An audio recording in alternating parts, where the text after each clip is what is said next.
आगे डिस्कस करना था आज। तो कल मैंने जहाँ पे रोका था वो ये था कि सिंथेसिस जो सिंपल सेंटेंस था उसमें मैंने ये बताया था कि सिंथेसिस में 3 टाइप के सेंटेंस होते हैं।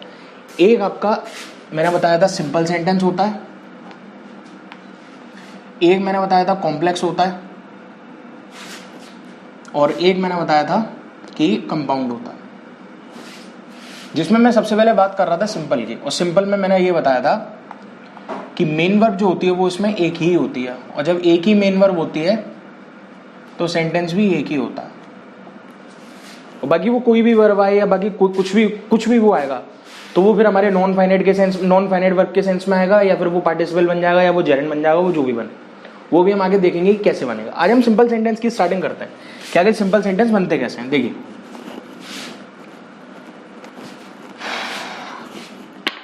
जैसे ये सिंपल सेंटेंस है,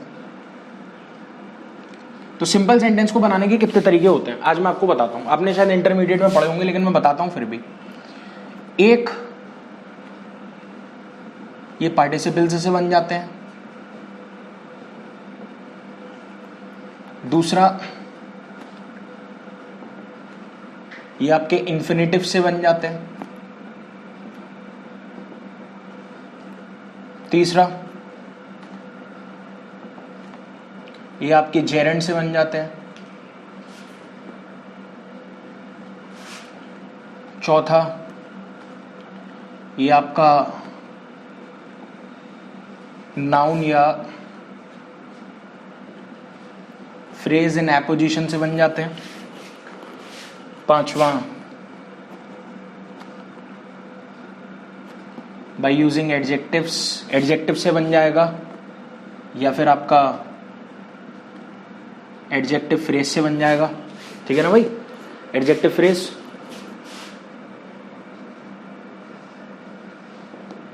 छठवां आपका बन सकता है एडवर्ब से, या बन जाएगा एडवर्बियल फ्रेज से। सातवां आपका बनता है बाय यूजिंग प्रेपोजिशन, और प्रेपोजिशन के बाद हमें पता है कोई भी नाउन आता है या कोई भी प्रोनाउन आता है वो हमेशा ऑब्जेक्टिव केस में आता है। ऑब्जेक्टिव केस को एक वर्ड और हम बोलते हैं जिसका नाम होता है एक्यूजेटिव केस, इस केस में आता है।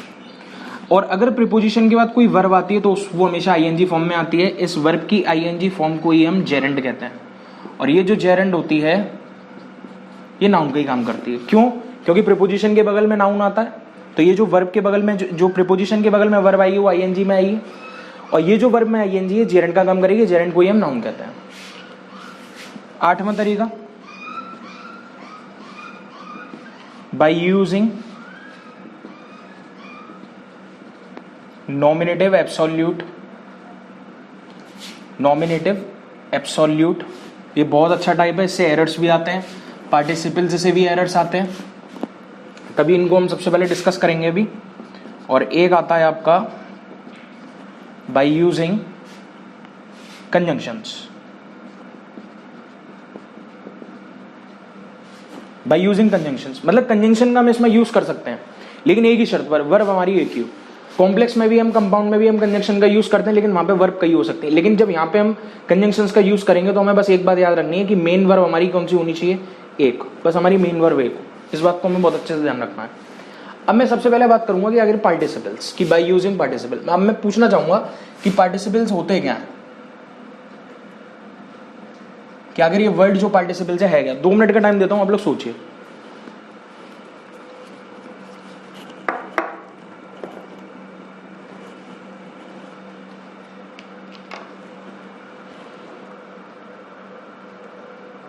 देखिए मैं बताता हूं पार्टिसिपल्स क्या होता है। पार्टिसिपल्स जो होते हैं ये भी आपकी वर्ब की फॉर्म्स होती हैं, और ये आपको बहुत डीपली पढ़ने के लिए मिलेंगे नॉन फाइनाइट वर्ब्स में।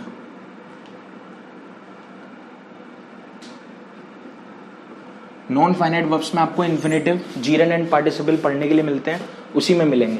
और यहाँ पे हम सिंपल अगर देखें तो सिंपल हमारे बन भी नॉन फाइनाइट से रहे हैं, पार्टिसिपल्स से बन रहे हैं, इन्फिनेटिव से बन रहे हैं, और एक यहाँ पे आप देखेंगे जेरेंड से बन रहे हैं, और एक यहाँ पे आप देखेंगे जेरेंड से बन रहे हैं। तो अगर हमें नॉन फाइनाइट वर्ब्स आती होंगी, इनके बेसिक्स आते होंगे, तब हम सिंपल सेंटेंस को कर पाएंगे। इनके अंदर जो एरर्स आते हैं हम उनको फाइंड आउट कर पाएंगे। और एक इसमें जो सबसे अच्छा टाइप है वो है नॉमिनेटिव एब्सोल्यूट। इससे भी कई बार एरर्स आए हैं एग्जाम में। इवन कुछ एग्जाम्स में इनके टाइप्स भी पूछे जाते हैं कि एक 4 सेंटेंस दे देते हैं और उसमें ये पूछा जाता है कि कौन सा सिंपल है या कौन सा कंपाउंड है या कौन सा कॉम्प्लेक्स है। इसीलिए मैं सबसे पहले टॉपिक उठा रहा हूँ। और आज मैं बात करूंगा आपसे कि पार्टिसिपल्स क्या होते हैं और पार्टिसिपल्स आखिर है क्या। तो मैं आपको बताना चाहूंगा पार्टिसिपल वर्ब की फॉर्म है और ये नॉन फाइनाइट वर्ब्स होती हैं। ये नॉन फाइनाइट वर्ब्स हैं, ये इनको हम मेन वर्ब नहीं कहेंगे। क्यों नहीं कहेंगे मैं बताता हूँ। क्योंकि अगर इसकी सहायता से अगर हम इसकी सहायता से सिंपल बना रहे हैं तो अगर ये मेन वर्ब हो गई तो फिर हमारे सेंटेंस में हो जाएंगी 2 मेन वर्ब, तो सिंपल तो बन ही नहीं पाएगा। इसीलिए ये वाली जो वर्ब होगी ना, ये बन जाएगी आपकी नॉन फाइनाइट वर्ब। क्लियर। अब पार्टिसिपल्स जो हैं कितने टाइप के होते हैं मैं इसको डिस्कस करता हूं कि जो पार्टिसिपल्स हैं आखिर कितने टाइप के हुए।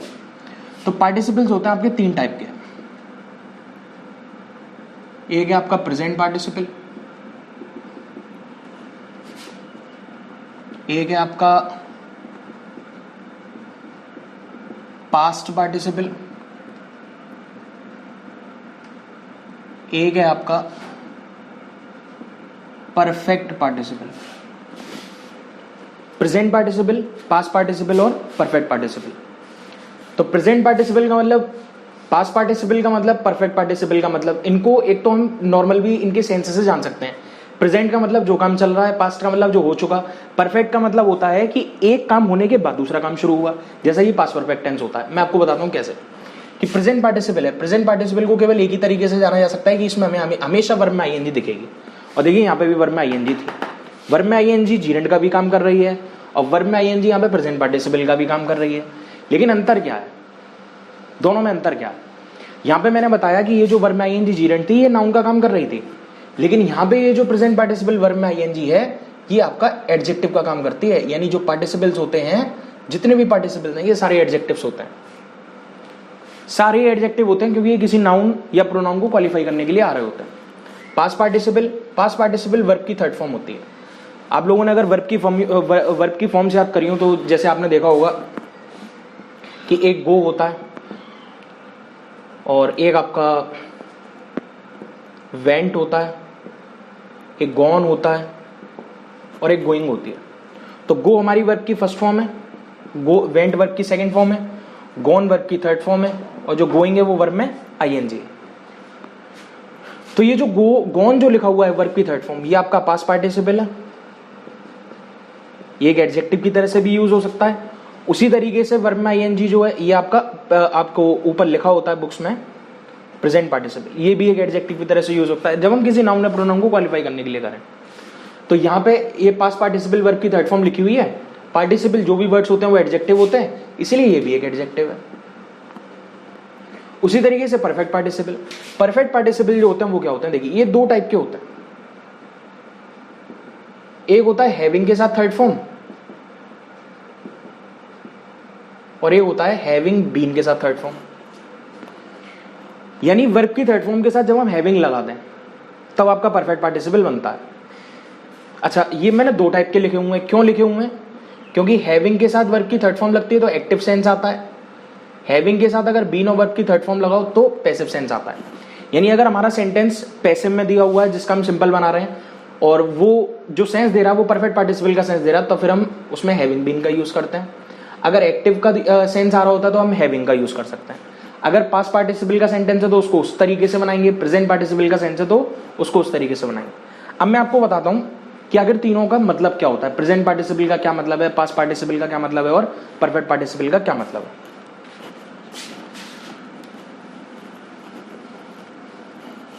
हाँ भाई मनीष, इतना क्लियर है? कोई दिक्कत? हाँ, देखते हैं। Present participle,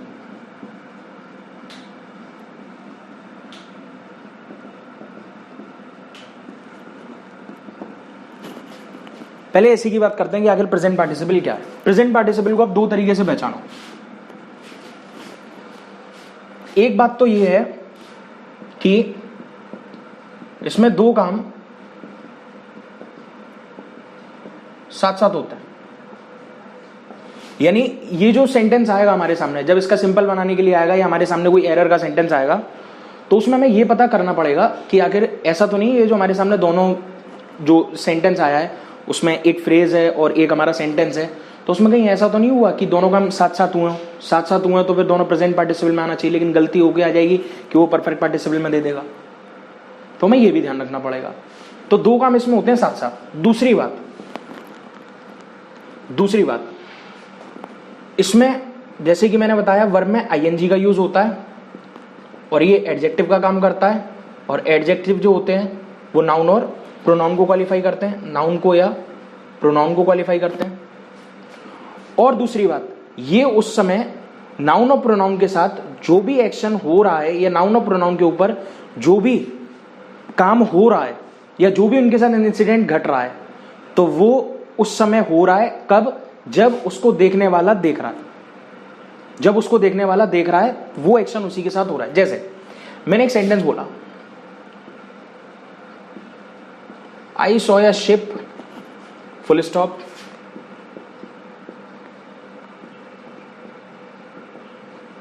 it was burning, वो जल रहा था। अब मान लो इसका मैं सिंपल बनाने के लिए आ गया। क्या बनाने के लिए आ गया? सिंपल, कि मैंने एक जहाज देखा और इट वॉज बर्निंग, वो जल रहा था। तो यहां पे मैंने अभी क्या बताया आपको कि दो काम एक साथ हो रहे होते हैं, या फिर ये जो वर्ब में आईएनजी एडजेक्टिव का काम करती है और ये जो एडजेक्टिव है ये किसी नाउन और प्रोनाउन की विशेषता बता रहा होता है, और उस समय ये वर्ब में आईएनजी जो नाउन और प्रोनाउन को क्वालिफाई कर रही है उस समय वो वाला काम इन पर लागू हो रहा है, यानी उस समय इन पर वो काम चल रहा है। कब? जब कोई देखने वाला इनको देख रहा है, यानी देखने का काम और उस नाउन और प्रोनाउन पर जो काम चल रहा है वो दोनों काम साथ हो रहा है। जैसे यहां पे मैंने सब्जेक्ट देखा कि आई है और यहां पे मैंने सब्जेक्ट देखा कि इट है। तो आई सॉ अ शिप, मैंने एक शिप देखा, इट वॉज बर्निंग, और वो जल रहा था। अब अगर मैं देखूं इसमें यहां पे फुल स्टॉप लगा हुआ है, तो यहां पे दो सेंटेंस हैं। दो सेंटेंस क्यों? क्योंकि यहाँ पे हमारी दो वर्ब है, एक तो सॉय वर्ब की सेकंड फॉर्म है और ये बर्निंग है। बर्निंग भी आपकी वर्ब में आईएनजी है, ये आपकी मेन वर्ब है, पार्टिसिपल नहीं है। क्यों? क्योंकि अभी यहाँ पे हमारे साथ हेल्पिंग वर्ब है, ये भी किसी नाउन और प्रोनाउन को क्वालिफाई नहीं कर रही है। ये यहाँ पे ये बता रही है कि नाव का जलने का काम अभी चल रहा है। ठीक, अब हमारे सामने सिंपल बनाने आएगा, और सिंपल में क्या होता है? एक ही वर्ब, लेकिन यहाँ पे तो दो वर्ब है, तो फिर हमें किसी एक वर्ब को खत्म करना पड़ेगा। अब देखो उसको कैसे बनाए। इस सेंटेंस को हम ऐसे का ऐसे ही लिख लेंगे, आई सॉ अ शिप, मैंने एक जहाज देखा, मैंने इसको ऐसे का ऐसा लिख लिया। क्यों लिख लिया? अब मेरी आप बात सुनिए, क्यों लिखा? क्योंकि यहाँ पे ये इट लिखा हुआ है। ये इट किसके लिए आया? शिप के लिए, तो इट को हटा दो। क्योंकि अगर मुझे इट लिखना पड़ा तो इट के लिए मुझे फिर सब्जेक्ट भी लिखना, आपके लिए वर्ब भी लिखनी पड़ेगी, और जब वर्ब लिख दी तो ऑलरेडी मैं यहाँ पे मेन वर्ब लिख चुका हूँ, तो फिर दो वर्ब आ जाएंगे तो सिंपल नहीं बनेगा। तो इसीलिए इट को यहाँ से मैंने हटा दिया। इट को क्यों हटा दिया? क्योंकि इट आया था शिप के लिए, शिप को लिख चुका हूँ, इट हटा दो। इट हट जाएगा तो फिर ये वॉज हेल्पिंग वर्ब भी हट जाएगी, क्योंकि ये वॉज आ रहा था इट के लिए। अब ये हमारे पास बर्निंग रह गया। क्या रह गया? बर्निंग। और बर्निंग क्या लिखा हुआ है यहाँ पे? वर्ब में आईएनजी, और वर्ब में आईएनजी अब जब वॉज वर्ब के साथ नहीं आया या आपका एसआरएम के साथ नहीं आया तो ये हमारा बन जाएगा प्रेजेंट पार्टिसिपल। कौन सा पार्टिसिपल बन गया? Present participle. ये किसको क्वालिफाई कर रहा था? ये आ रहा था किसके लिए? इट के लिए। इट किसके लिए आ रहा था? शिप के लिए, यानी ये बर्निंग सीधी सीधी शिप के लिए आ रहा था। तो अभी एक तरह से आपका क्या बन जाएगा? एडजेक्टिव। बर्निंग बन गया एडजेक्टिव, तो बर्निंग को किससे पहले रख देंगे? ये शिप नाम के नाउन से पहले, क्योंकि ये उसका एडजेक्टिव है, और एडजेक्टिव को उससे पहले रख देते हैं। तो एक्चुअल में इसका जो सिंपल बन के आएगा वो ये बन के आएगा, I saw a burning ship. I saw a burning ship. तो इसका मतलब क्या हुआ कि मेरा जो देखने का काम था ये मेन वर्ब है। अब ये जो बर्निंग थी ये आपका एडजेक्टिव बन गई। हमारे सेंटेंस में एक ही मेन वर्ब है, यानी ये सिंपल सेंटेंस बन गया। ये सिंपल सेंटेंस बन गया, यानी ये जो सॉय आपकी मेन वर्ब है एक अकेली वर्ब है। अब जो बर्निंग थी वो वर्ब नहीं है। क्यों? क्योंकि वो एडजेक्टिव बन गई। किसके लिए? शिप नाम के नाउन के लिए। तो मेरे देखने का काम और जहाज के जलने का काम दोनों साथ साथ हो रहे हैं, दो काम साथ साथ होते हैं, तो वो कौन सा पार्टिसिपल होता है? Present participle. मुझे यही बताना था, आप लोग नोट करिए 2 मिनट में।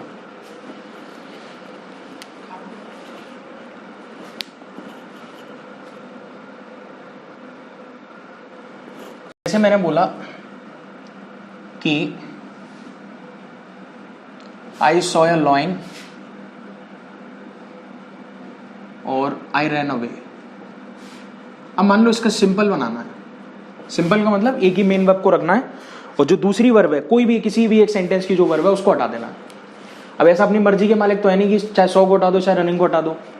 ये हमें चेक करना पड़ेगा कि हमें किसको हटाना है, ये भी मैं बताऊंगा कैसे। सिंपल बनाना है, यानी ये बात तो क्लियर है कि एक ही मेन वर्ब रखनी है और एक को हमें हटा देना है। देखते हैं आई सॉ ए लॉइन, मैंने एक शेर को देखा और आई रैन अवे, मैं भाग गया। ठीक, तो अब यहां पे हमें यह पहचानना पड़ेगा कि इसमें से पहला काम कौन सा हुआ।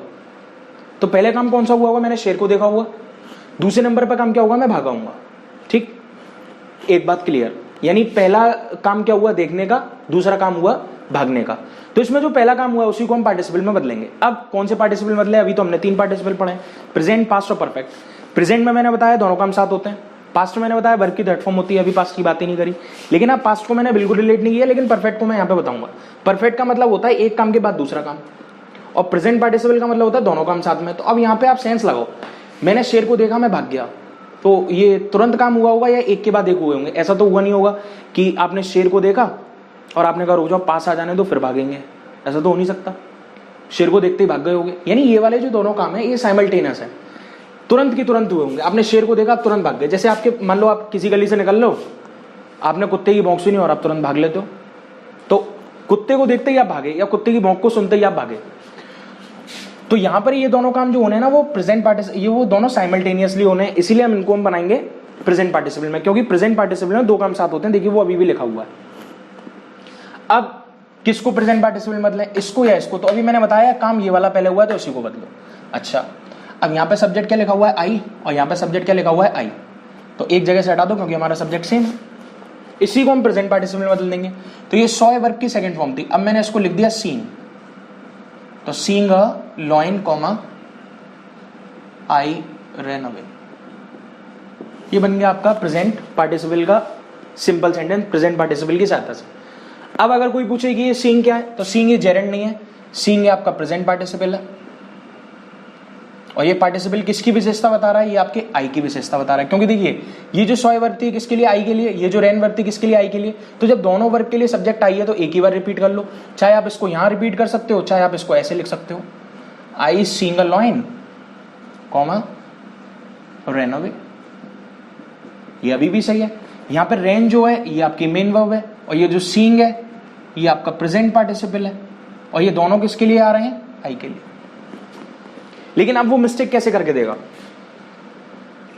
वो आपको मिस्टेक करके दे देगा having seen a lion I ran away, और ये सेंटेंस बिल्कुल गलत है। ये बिल्कुल गलत क्यों है, क्योंकि ये जो दोनों काम हो रहे हैं ना ये दोनों साथ साथ होंगे। आपके सामने शेर आएगा तुरंत भागोगे, लेकिन हैविंग और थर्ड फॉर्म का मतलब क्या होता है, परफेक्ट पार्टिसिपल।